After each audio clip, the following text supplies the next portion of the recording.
Why did you make that transition? I was 63, and the market was the best it's ever been for selling my business. And Hit them with a tie. it had always been my plan to sell the business, and it was a 12-year-old business at that point. And it coordinated with a couple of other transitions. Our industry is heavily regulated. Compliance is important and arduous. Yeah. As a two-person firm, it can be overwhelmingly expensive and time-consuming. That also applies to tech stack. You know, we have all the latest and greatest because we have to compete with the big boys. It's a boy culture in my industry, so loved it. It was my second registered investment advisory firm. Could do it in my sleep. But there comes a time when you need the payoff of the sale because it's only going to get harder from here. And our industry is consolidating, so it makes sense to get with a bigger firm. And I had the opportunity, Dakota is a very special firm, I had the opportunity to put my sale price largely forward and enjoy that growth from there. When I joined them, they were maybe a $1.3 billion firm. Today we're a $4 billion firm just a few Great years decision. later. So Yeah.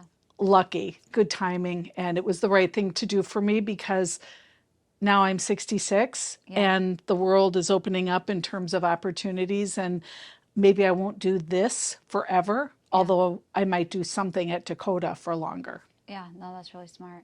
In terms of like how this is, and we're gonna go ahead and get started.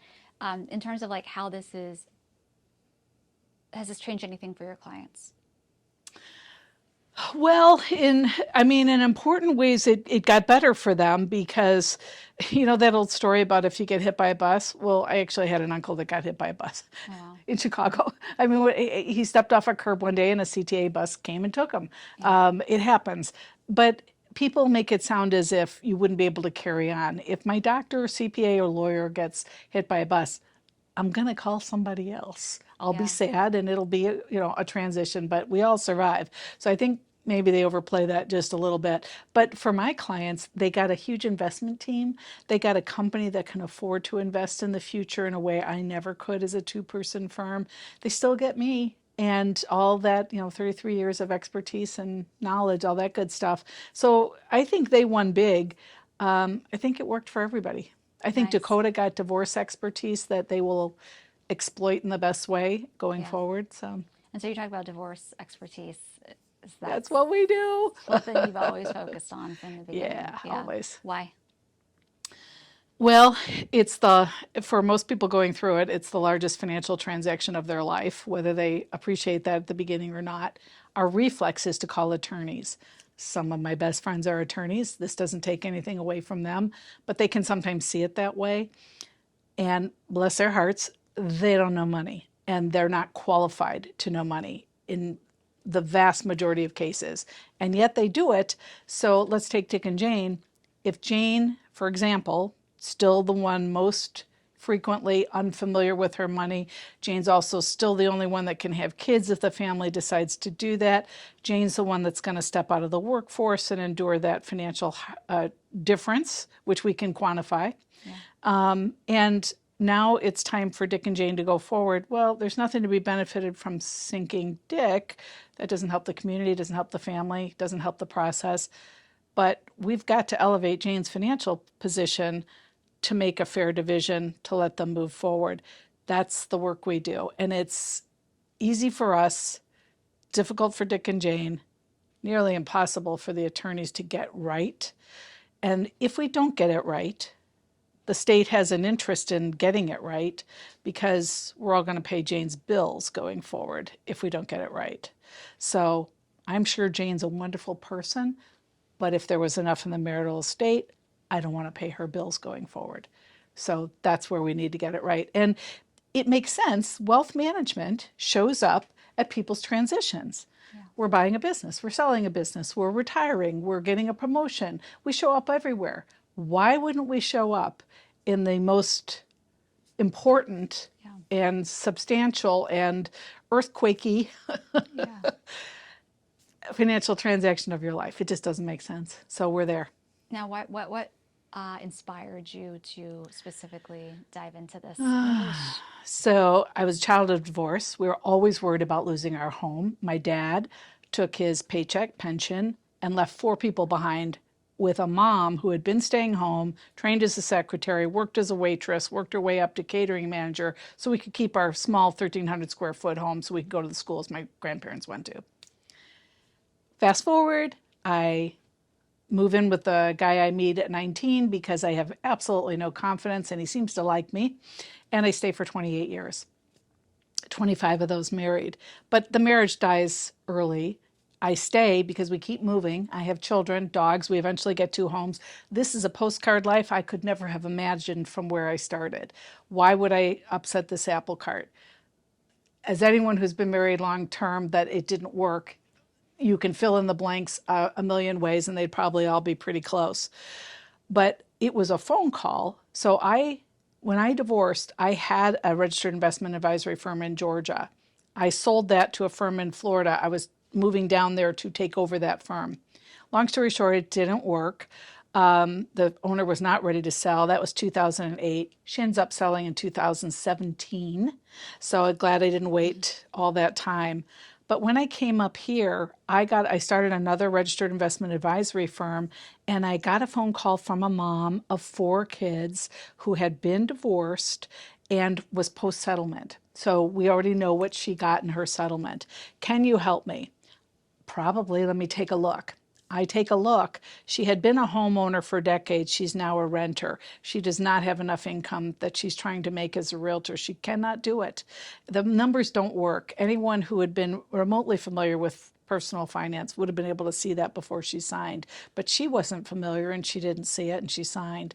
And we couldn't help her. Our best advice was pathetic. You need to find friends you can move in with. You need to get stabilized, maybe a new boyfriend, someone who can help pay the bills. And then honestly, I would go back to your lawyers and suggest that there needs to be a better outcome here, or they're going to have to figure this out because we have four kids, a mom who can't pay. It was devastating. So I thought to myself, why is this still happening? I mean, this is 1966 happening how have we not gotten better? So I put a stake in the ground. And when I opened this registered investment advisory firm, I wrote a book, trademarked a process, and said, we're going to make some noise here. And we have to get the public to ask the question, I'm in the largest financial transaction of my life. Who should I be talking to? And of course, you want to know your legal rights. That's the backstop. If we can't figure this out, you'll be in a room with a gavel with people who don't know or love you, making decisions on your future. Can we stop that before it happens? I think so. We do models. They're compelling because they're backed up by institutional documentation. I mean, this is all jargon in our business, but the point is Dick and Jane can move forward. We're going to help them do that. We're going to show them. Dick often has to win. We're going to help Dick see how he does win. Because the truth is, if Dick's employed and he makes more than Jane, he wins day of divorce no matter what Jane gets. Yeah. And it's just because of that acceleration that exists. Like gravity, he goes forward with better pay, better benefits, better bonuses, on top of getting half of what was in the marriage. Yeah. Wow. You've said I this one just or two times. You've thought about this, haven't you? And you've had this I get a little conversation. excited about this one because it's 2023 and I'm a little surprised we're not further along. Why do you think that is? I think money is still a forbidden topic to talk about comfortably. We like our money as entertainment. We compete on money. I think money between couples, I don't think we raise girls to ask questions about money because it's not romantic. I don't think we ask boys to talk to their partners about how their spouse may contribute to the household by having children, by running the household, by working outside the household. These are grown-up conversations, if you're old enough to marry, we'd want you to be having. I don't think they happen routinely at all. And that's the thing that sets us up for a long time together. And then one day we don't like each other as much. And now we've got to go back to the beginning. I've got to learn about my money. I've got to learn how it works, all under the grief of this marriage dissolving. What does money mean to you? Freedom, safety. It certainly isn't everything Yeah. because I've been privileged to work with exceptionally wealthy people, and it can't protect them from life, but it can make moving through life incredibly easier. So if anyone's known the pressure of poverty, there's people think you're going to get, there's contagion. Like if you're a poor person, I might be more poor if I hang out with you. I mean, these are the kinds of things children think about. And if you're rich, I make assumptions that you have things that come to you that are better than what I can get. So I think money, we apply all kinds of things, including deities, to them. To money doesn't know or care who has it. So I don't know why we're doing that. It's an inanimate object that can be used as a tool. But when you're under the pressure of poverty, the only thing you can think of is, how do I get through the day? How do I pay for the next meal? I mean, a lot of our vacations, our third meal was crackers from another meal that we had. So we would that and something to drink. I'm here, I'm fine. But it's daunting not to be able to afford things. And in this society, you're penalized socially for not being able to afford things. So I think money is, I can connect money to anything, which gets quite annoying in social situations, but I can. And I think I wish we would talk about it more. What do you mean by that? You can connect money to like everything, including, or I So guess we it's always ask artificial. people to do this thought experiment for the next week, eavesdrop politely, and look at how many times you hear someone making a connection to money in the conversation they're having with another. It's stunning.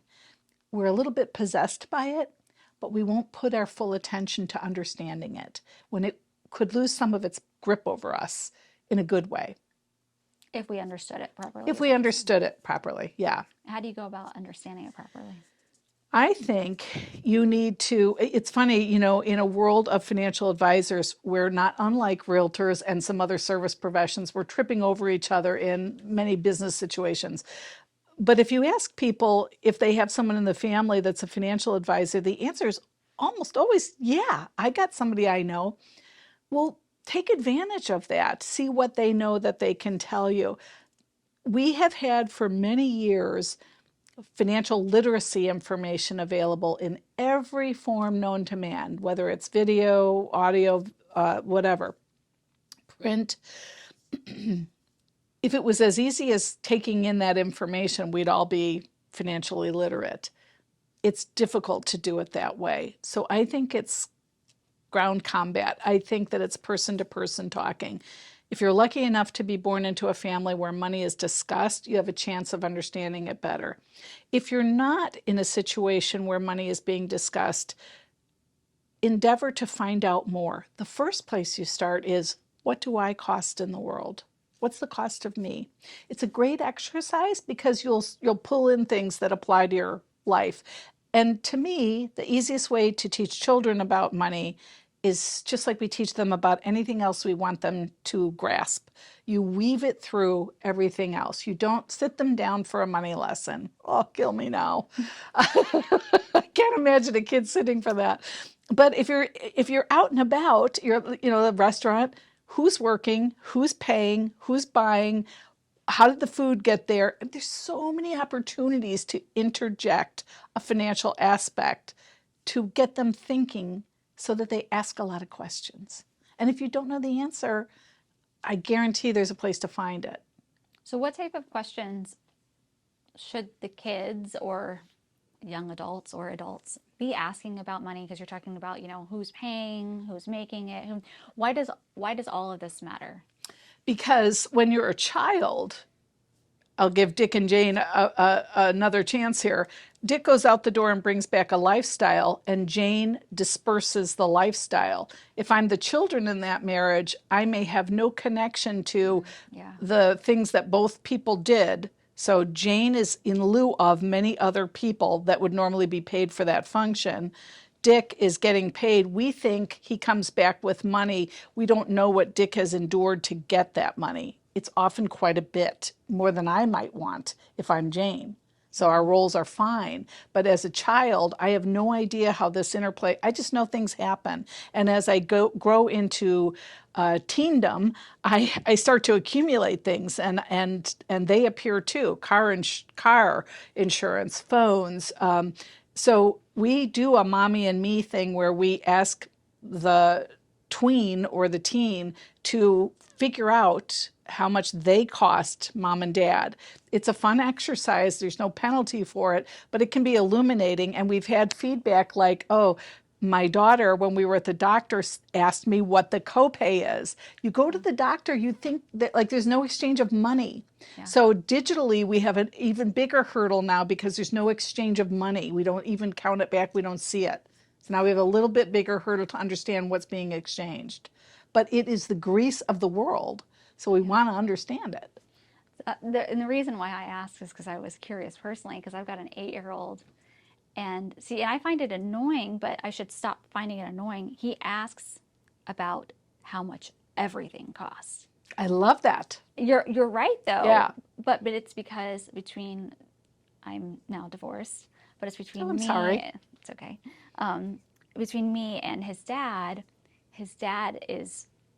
has a different viewpoint of money, whereas I do not. I mean, I have a opposite way of looking at money. Sure. And so for Yusuf, anything he gets, he's like, how much is that? And then I'll tell him $10. So that's a lot, right? I'm like, maybe. It can be, but no, it's fine. He's like, okay, so I should put it back. I'm like, no, it's fine. We need it. So it's interesting. So it's a lot if you have $9 and it's not a lot if you have 12. Right. So you can help him contextualize it. Yeah. But I love that he's asking the questions, and it's really interesting for children of divorce. They can become, if they're allowed to become, acutely aware of money. So you have an opportunity that parents in a intact household, as we would say, or whatever term they're using these days for something that hasn't been interrupted yet, they may not be discussing money at all. So I would take those opportunities and I would encourage his exploration around everything financial. And wherever fear shows up, remind him it's a tool. Until we spend the money, we have the money.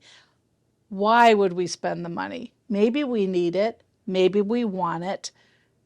Maybe it's for someone else. So you can just keep connecting. And the more we can detach good, bad, evil from money, or God wanted us to have this, and I'm not trying to impose on anyone's views, I'm suggesting for a healthy money attitude, it can be helpful to understand what's true when we're exchanging it. Even if you want to apply a deity, you want to at least allow for the fact that the person on the other side might not be. So again, back to money doesn't know or care who has it. Remember the tool nature of it. Yeah, I know, that's such good advice. Because I've had these conversations with friends, and, it's one of those, growing up, my father owned his own business. So I helped him prepare taxes. I helped, put all the receipts together, do all that stuff. So I was very comfortable with money. Whereas my mom never talked about it. Yeah. And so my parents got divorced, unfortunately.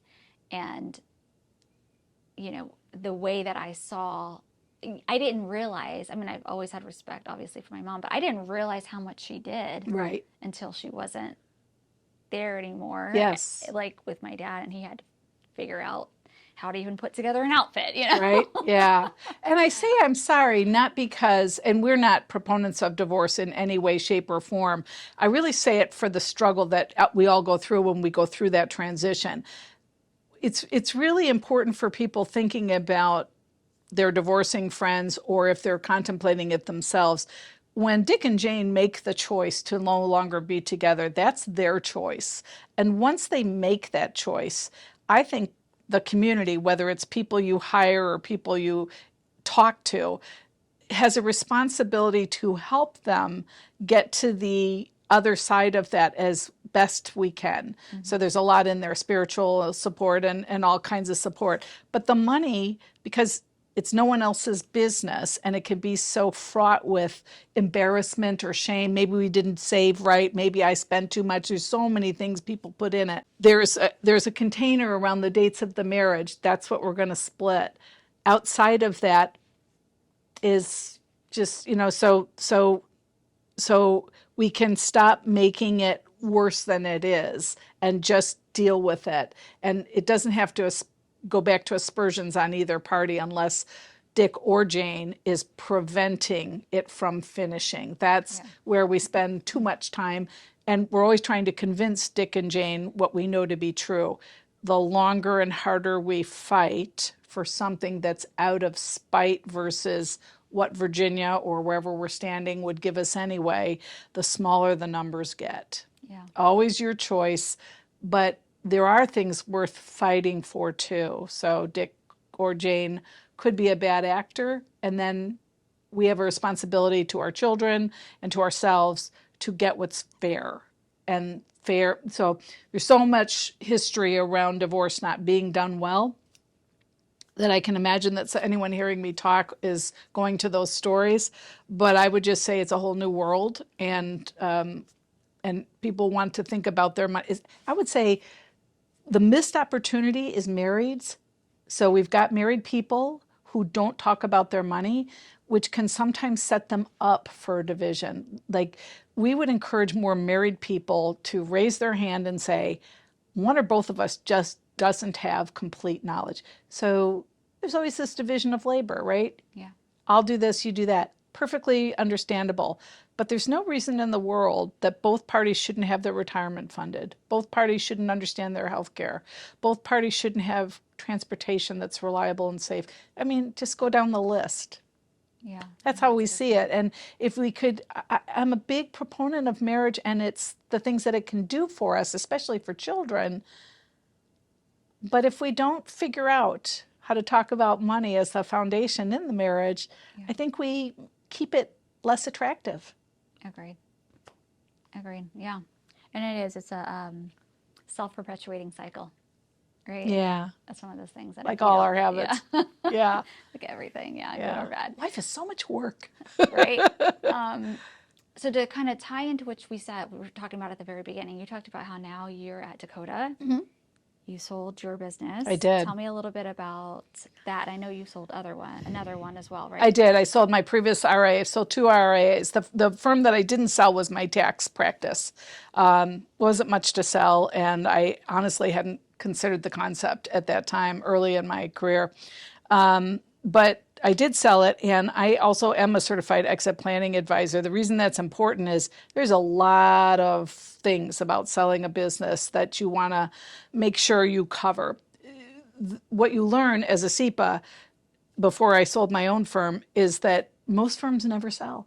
Most die on the vine. Most get pushed down to a family member. There may be some exchange of funds in that transfer, but it's shocking how many small businesses provide for a lifetime and build wealth, and then we don't monetize that at the end.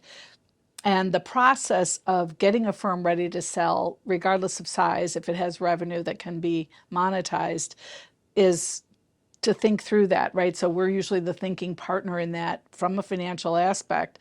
So if you're going to get, let's just use a round number, $1 million at the end of the transaction, of course it matters what you're going to do with that. But before we get there, we want to think about, could that million be $1.5 million? Could that be true? How could that be true? So businesses like the house you want to sell have flaws. Yeah. And the goal before we sell is to understand the flaws. So we are having the firm appraised. So I had my firm appraised formally, paid the money, painful, paid the money to have it appraised in 2016. It was really helpful for me to see the warts, because I'm thinking about who I'm going to sell to, and I want to make sure I cover those objections so I get the most for my hard work. So 2016 to 2021, I had a nice 5-year period. When people get ready to sell their businesses, it can often be the case that they're doing it because they are done yesterday. worst position to be in, you're going to get a lower price if you can get a price at all. So what we're always thinking about, back to big financial transactions, how hard have you worked to make this baby grow up? Don't you want to be paid properly on the way out? Of course you do. So we want to get the baby as pretty as possible. ugly I babies love your ugly metaphors. babies get less money. It's just a fact of life. So that was what, 5 years ish? That was 5 years from the business was opened in 2009, sold in 2021, but I got the appraisal in 2016. And that was a growth factor, right? So a small business, at some point, you're able to pay yourself, you're able to pay someone else, and or you're collecting so much wealth, you're like, this is a cash cow, and probably valuable to someone else. I'm 63 at the time I'm considering this. Maybe I don't want to do this forever this way, taking on all the responsibilities I described earlier. Yeah. So why not sell it to someone, make that grow if you're lucky enough to get a second swing, or just take off that responsibility. Do you know, it remains an epiphany to me that you could do something else in this life with the breath we're given that isn't work. I have worked for 50 years, but even working before that as babysitting and so forth, I had, prior to selling, really had no idea what to do with myself other than work. It's what I've always done. It turns out you can turn off monitors at 5. You don't have to read email over the weekend. But as a business owner, you forget all those rules and you let all that in. Keep doing it. What would you be doing if you hit the off switch for good? Well, I worry about hitting the off switch. I might be built more like guys in this way. I worry that I would die early. So the off switch probably isn't an option, but I can do left turns and right turns. It would be hard for me to give up divorce because we haven't fixed it yet. And I feel like there's more to do there. But I was given a writing class by my husband, who is desperate to see me do anything but work. And I used it, and I am in the class right now. And I'm going to try not to get emotional as I talk about the class, but a door has opened in my mind, things that I had forgotten about for years, decades. Most of my being are coming back like a flood. And it's a memoir class. I don't know if this will ever see the light of day, but I'm around about 15 other people and one instructor who are fabulous souls that are helping me get my craft of writing better, which is the goal, not to get Bonnie's memoir out there.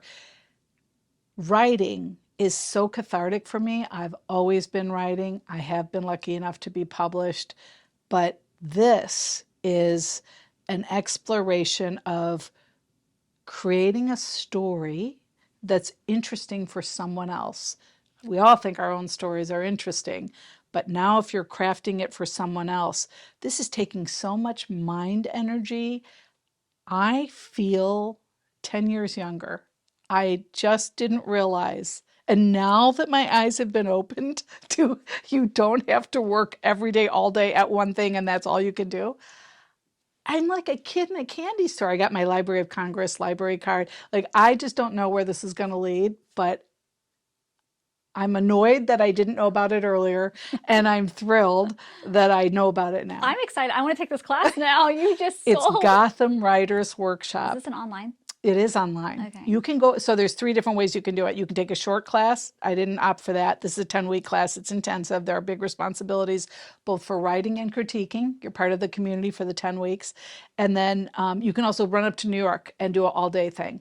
Well, I don't write on demand. Yeah. Just like I have trouble speaking on demand in a coherent way. So this was the right thing for me. But it's unbelievable. The people that I am meeting and listening to, they have different views of the world. They live in different parts. It's just, I'm so grateful to my husband for taking a chance on me. I really am. What do you mean by that? Well, because I think in my core, I just didn't believe I could do anything else but work. And it turns out I might be able to do something else besides work. And it might have value to me or others. It's just thrilling. You don't make me tear up. I'm way too late in life to have realized this, but I'm really glad that I have. Wow. Like, I'm so excited. I'm excited for you. And I want, like, I used to write as like a kid, and I stopped. So I'm like, I want to So get back this in there. this is a great point. How many things do we stop doing as we Yeah. grow up? I stopped singing, I stopped dancing, I stopped writing. Especially when we are no longer in a marriage where we have to think about another person's needs and wants all the time. It can be really freeing to start bringing those things back. So I hope you do. Oh, me too. Yeah. It's Yeah. exciting. So to wrap this up, what's your legacy going to be in this world? What do you pray or hope or I have messed up a lot of things, including my kids, probably. Um, I would say I hope I have been a better person than a worse person most days that I was breathing. Something that has occurred to me that was daunting when I realized you didn't have to work all day was the idea that my work was important to me, but may not have been important to everyone else. I definitely impacted lives, but it's humbling to realize what a speck we are in the world. I mean, I think I always knew that, but as far as a legacy, I feel like my time here is so short. I am working hard to make my time more valuable to others. I've been mostly a one person deal for most of my life, and I'm trying to risk involving others. I always thought I was being a burden when I did that. I'm trying to absorb that I might be able to help more if I do that. I love We'll that. see. What message did you have for your kids? The years go so slow and then they go so fast. Health, health, health, health. Open mind, love. I just think it's the basics. And when the basics slip away from you, put a stop, bring them back. I like the hand gestures. Anything else you want to add? I would love to see more women build businesses that they want to sell.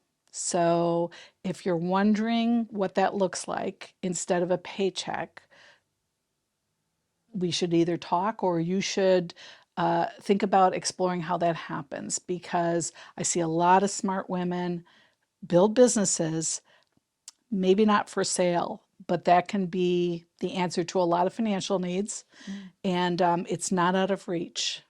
Do you host any workshops for something like this? I haven't. So I have a list of like 10 to 15 people on the top of my head that three specifically have told me, well, I guess when I retire, I'm just going to close up shop Oh, and be done. oh.